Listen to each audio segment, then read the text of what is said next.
Bismillahirrahmanirrahim. Assalamualaikum warahmatullahi wabarakatuh.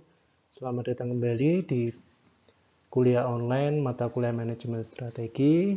Di pertemuan kali ini kita memasuki minggu yang ke-6 atau bab ke-6, dan pada bab ke-6 ini kita akan belajar apa itu formulasi strategi. Jadi di sini kita akan mempelajari bagaimana penyusunan strategi agar bisa mencapai tujuan atau visi yang direncanakan oleh perusahaan atau organisasi.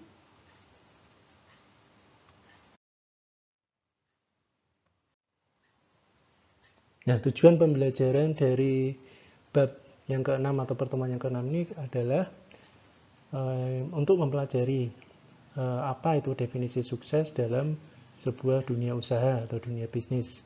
Kemudian menerangkan hakikat dari pentingnya strategi, terutama bagaimana memformulasikan atau merumuskan strategi dan memilih strategi dari berbagai macam perspektif atau alternatif yang ada.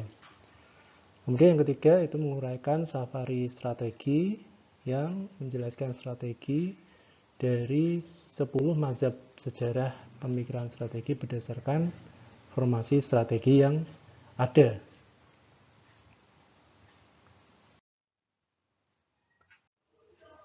Nah, pada minggu kemarin kita mempelajari apa itu visi, misi, dan tujuan serta sasaran dari perusahaan.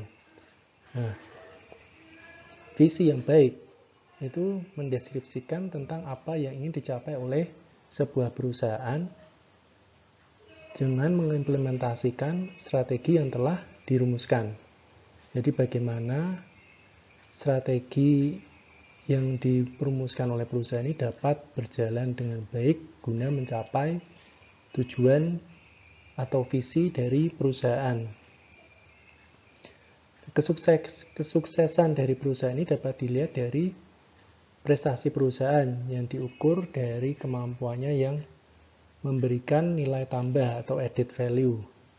Jadi nilai tambah ini membuat perusahaan ini lebih spesial daripada perusahaan-perusahaan yang lain.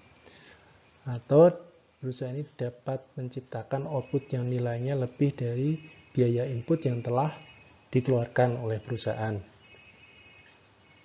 Kemudian, perusahaan yang sukses ini adalah perusahaan yang mampu menciptakan kemampuan khusus atau kapabilitas khusus dan mampu memaksimalkan kekhususannya itu. Jadi perusahaan ini perusahaan yang mempunyai nilai khusus atau kapabilitas atau kemampuan khusus serta nilai tambah atau added value, perusahaan itu pasti akan berbeda dari perusahaan lainnya. Dan itu mencerminkan dari sebuah simbol kesuksesan perusahaan.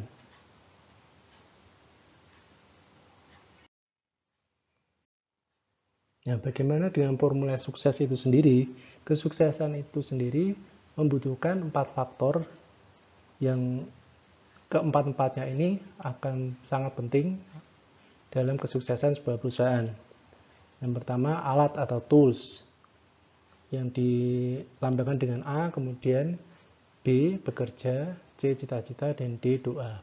Yang semua ini adalah satu kesatuan yang dilambangkan dengan satu. Jadi, kesemuanya ini harus bisa ada dalam apabila kita ingin sukses, apabila perusahaan ini ingin mencapai kesuksesan. Untuk dapat bekerja, kita membutuhkan alat ya, alat khusus, apapun itu alatnya, maka dari itu unsur A harus ada.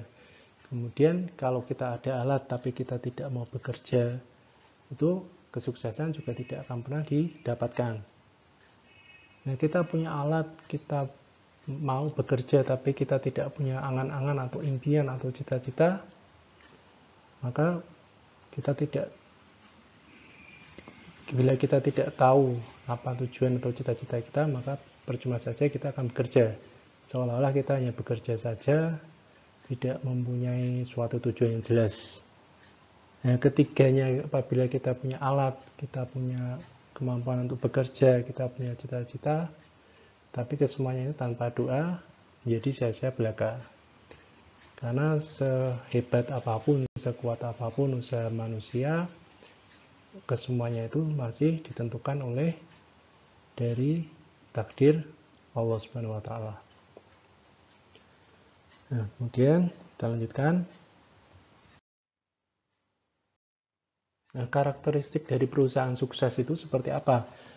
Yang pertama, perusahaan sukses bisa memberikan pelayanan yang berkualitas kepada konsumen. Jadi misalkan perusahaan menjual produk kepada konsumen dan konsumen ternyata produk yang dijual kepada konsumen ini bermasalah, maka perusahaan harus dapat memberikan pelayanan yang berkualitas, misalnya dengan cepat mengganti atau mengganti dengan barang yang lebih baik kualitasnya, atau mengembalikan uang karena mungkin barangnya sudah out of stock atau sudah tidak ada lagi. Jadi intinya memberikan pelayanan yang berkualitas ini dicerminkan dengan kecepatan merespon apabila konsumen atau pembeli mengalami masalah dengan produk yang telah dibelinya. Kemudian yang kedua, inovatif dalam merespon keinginan konsumen. Konsumen ingin selalu membeli sesuatu yang baru, yang inovatif, sehingga perusahaan harus selalu responsif terhadap keinginan-keinginan konsumen. Apabila perusahaan hanya berjalan di tempat atau stagnan dan tidak berusaha untuk inovatif, maka sudah pasti dia akan kehilangan konsumen yang beralih ke perusahaan-perusahaan lain yang lebih inovatif. Kemudian yang ketiga, memiliki visi jangka panjang. Ya, karakteristik perusahaan sukses, dia pasti ingin selalu berpikir besar, ingin membesarkan perusahaannya, otomatis dia akan mempunyai visi yang jangka panjang, visi ke depan yang jauh. Misalnya, mungkin saat ini hanya punya satu cabang, dia pasti ingin mempunyai keinginan untuk lebih memperluas cabangnya. Mungkin hanya punya satu cabang di Semarang atau satu cabang di kota lain, dia ingin berekspansi lebih luas lagi sampai ke seluruh Indonesia, bahkan bisa jadi ke Asia Tenggara ataupun ke luar negeri. Inilah visi jangka panjang. Kemudian kesehatan finansial ini jelas faktor yang juga tak kalah pentingnya. Perusahaan yang sukses pasti dia sehat finansialnya, tidak terjerat oleh banyak utang. Keberhasilan tersebut tentunya akan membuat perusahaan lain berusaha untuk meniru perusahaan sukses ini. Jadi faktor-faktor yang di atas diakumulasikan, jadi akan membuat perusahaan lain berbondong-bondong akan mencoba meniru kesuksesan dari perusahaan tersebut.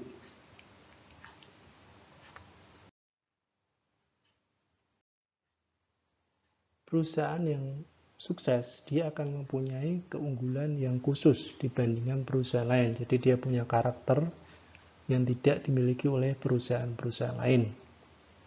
Kemudian dia memiliki faktor berkelanjutan atau sustainability dan kesesuaian atau appropriability. Berkelanjutan dia artinya apabila dapat bertahan dalam waktu yang lama. Dia mempunyai kekuatan untuk survive dalam jangka panjang karena dia mempunyai keunggulan-keunggulan khusus, entah itu dalam bentuk sumber daya atau dalam bentuk finansial. Kemudian kesesuaian atau appropriability secara eksklusif mampu memberikan manfaat bagi perusahaan yang mempunyai keunggulan tersebut.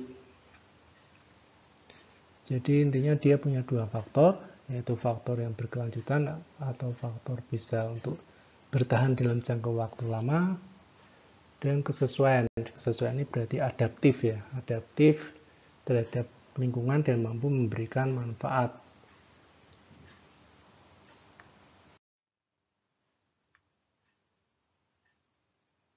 Nah, 3 faktor dalam kinerja perusahaan yang sukses. Inovasi yang pertama, jelas ya. Sebelumnya juga sudah disinggung masalah inovasi, jadi memang sebuah perusahaan yang sukses ini, inovasi ini sangat-sangat penting. Perusahaan harus selalu untuk berpikir kreatif, untuk dapat menciptakan sesuatu produk-produk yang inovatif.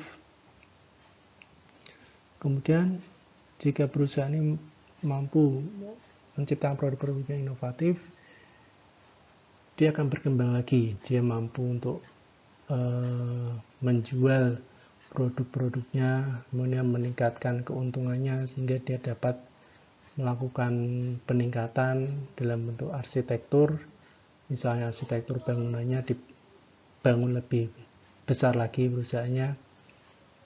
Kemudian setelah inovasi dan arsitektur, reputasi. Jika kita lihat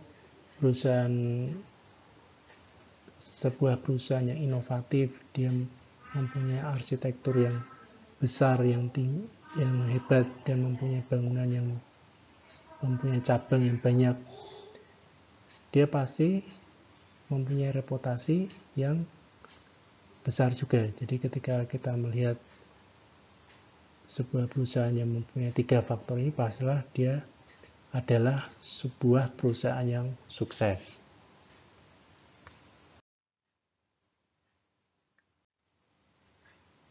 Ya, apa sih sebenarnya yang dimaksud dengan formulasi strategi? Formulasi ya, menciptakan sebuah formula atau sebuah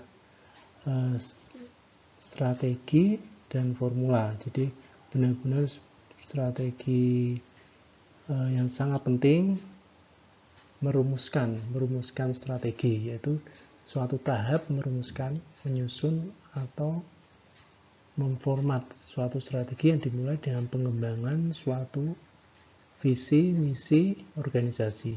Kemudian mengidentifikasi peluang dan ancaman eksternal organisasi dan menentukan kekuatan dan kelemahan internal, penentuan tujuan jangka panjang untuk menghasilkan strategi alternatif ataupun strategi terpilih yang berkelanjutan.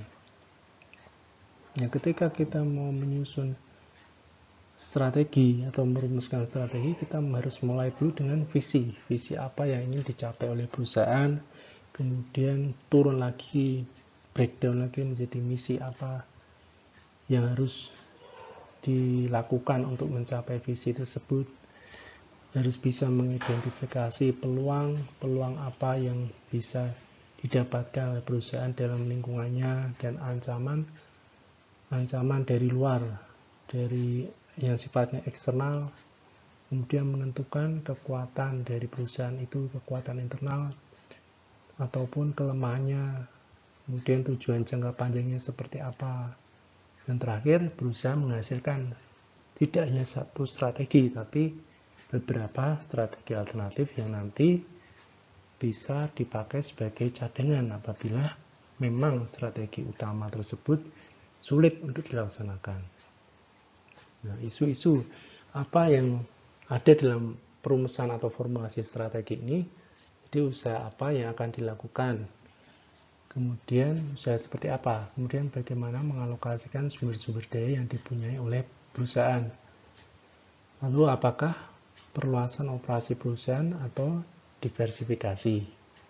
Jadi perusahaan ini berusaha untuk mengekspansi perusahaan dengan produk yang sama atau berusaha mendiversifikasikan produk-produknya. Jadi ini ada sebuah pilihan dan nanti harus dilakukan lagi, perhitungan lagi mana kira-kira yang menguntungkan antara perluasan operasi perusahaan atau ekspansi ini atau mendiversifikasikan produknya. Kemudian apakah memasuki pasar internasional atau tidak. Nah, ini harus jadi pertimbangan lagi. Kalau memasuki pasar internasional, kira-kira apa saja yang dibutuhkan. Kalau tidak, maka sebaiknya harus berbuat apa lagi untuk meningkatkan perusahaan. Kemudian apakah merger atau membentuk suatu joint venture. Dan bagaimana menghindari take over atau pengambil alihan dari perusahaan lain. Itulah yang harus jadi pertimbangan isu-isu dari formulasi strategi.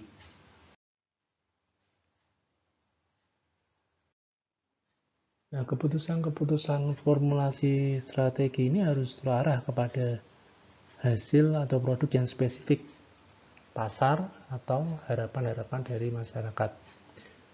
Termasuk harus menentukan keunggulan bersaing seperti apa untuk jangka panjang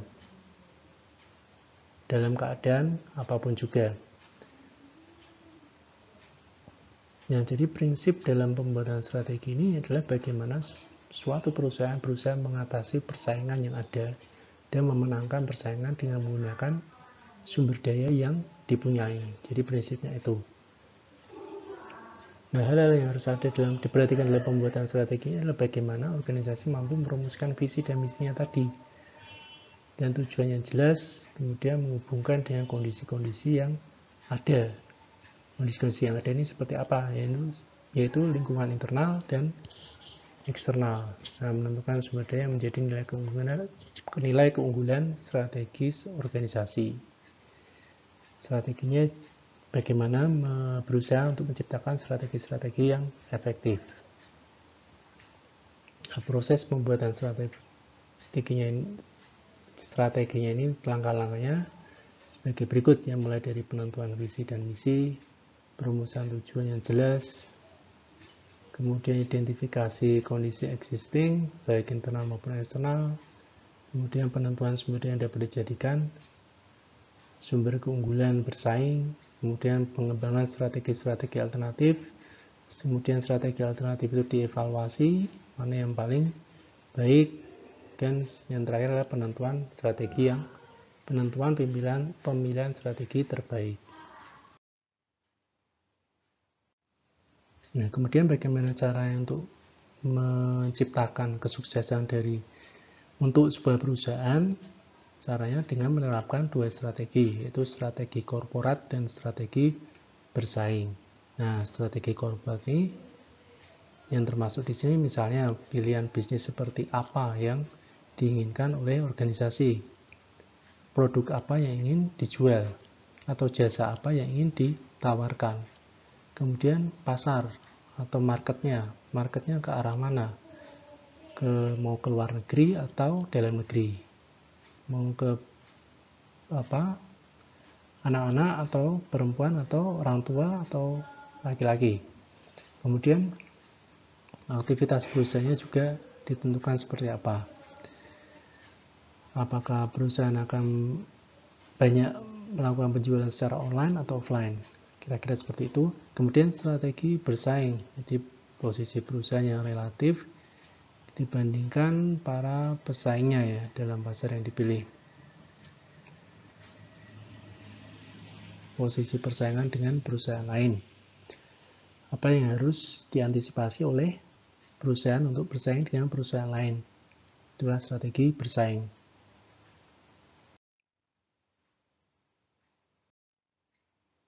Nah, ketika berbicara mengenai formulasi strategi, ternyata ada mazhab khusus untuk bagaimana memformulasikan strategi tersebut.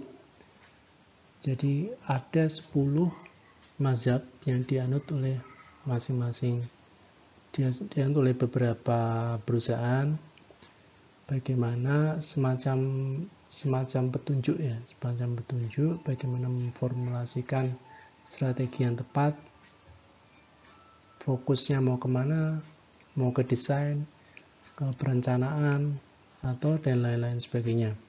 Ini adalah mazhab dari penyusunan strategi. Untuk lebih jelasnya bisa dilihat lagi ke slide selanjutnya. Nah, jadi 10 mazhab tadi itu dikelompokkan lagi menjadi 3 kelompok. Yang pertama, jadi dengan pendekatan preskriptif. Apa yang termasuk dalam pendekatan preskriptif ini Ini mencangkup tadi mazhab desain, mazhab perencanaan, mazhab positioning. Jadi yang dimaksud dalam pendekatan preskriptif ini, kelompok ini lebih menekankan pada bagaimana suatu strategi ini harus disusun atau diformulasikan atau direncanakan daripada bagaimana strategi tersebut dijalankan. Itulah makanya mazhab ini termasuk, mazhab perencanaan ini termasuk di sini. Jadi mazhab perencanaan ya, mazhab awal lah.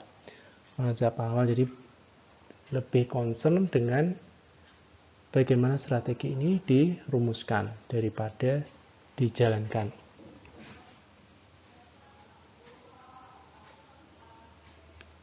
Kemudian mazhab desain di sini ibaratnya kan awal sekali, jadi bagaimana strategi ini dibentuk, apa konsepnya seperti apa, didesain akan menjadi seperti apa. Kemudian mazhab perencanaan atau planning ya, ini dilihat sebagai suatu proses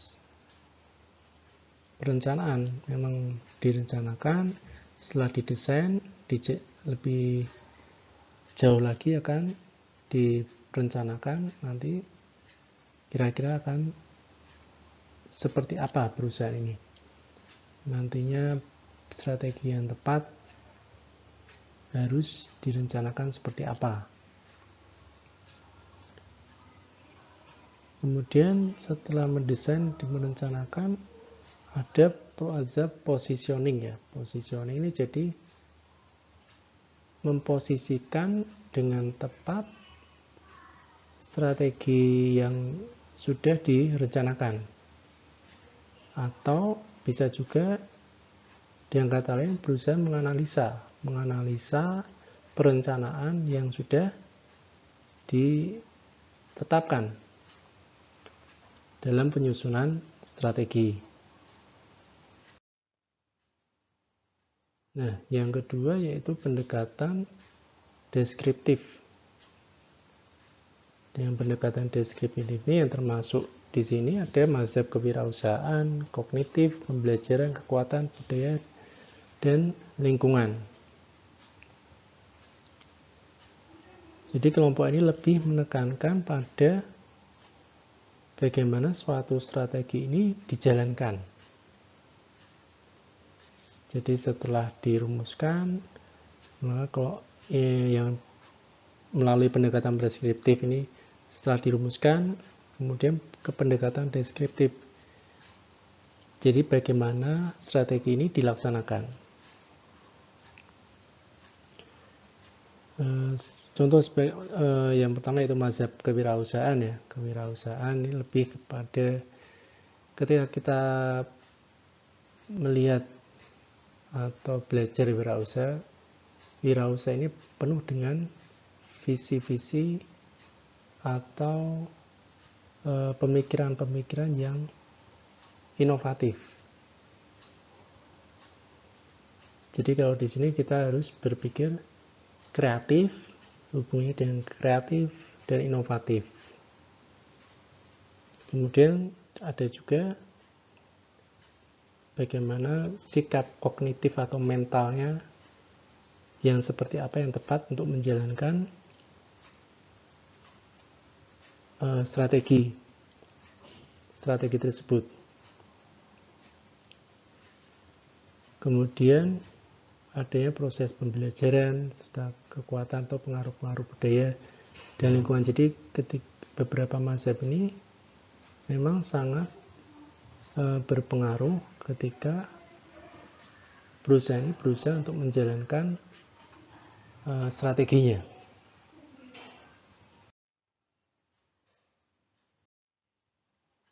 Nah, yang terakhir itu mazhab konfigurasi. Jadi mazhab konfigurasi ini berusaha untuk istilahnya berdiri di tengah-tengah untuk mencari penyatuan.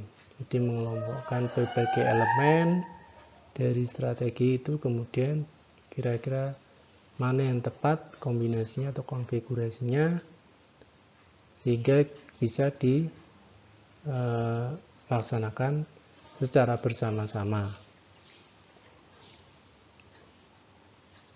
Nah, jadi pada prinsipnya aliran desain tadi melihat formasi strategi ini sebagai proses konsep ya, pembentukan konsep.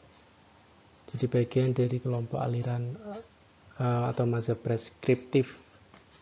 Jadi desain ini lebih menekankan pada persoalan bagaimana suatu strategi ini dirumuskan daripada strategi tersebut dijalankan. Nah, jadi ini yang dapat saya sampaikan dalam bab yang ke-6 ini mengenai bagaimana suatu perumusan atau formulasi strategi yang baik yang disusun agar dapat sesuai dengan visi yang telah ditetapkan perusahaan. Semoga bermanfaat. Saya mohon maaf apabila ada kesalahan dalam penyampaian materi ini, karena kesempurnaan yang milik Allah Subhanahu wa Ta'ala. Terima kasih atas waktunya. Assalamualaikum warahmatullahi wabarakatuh.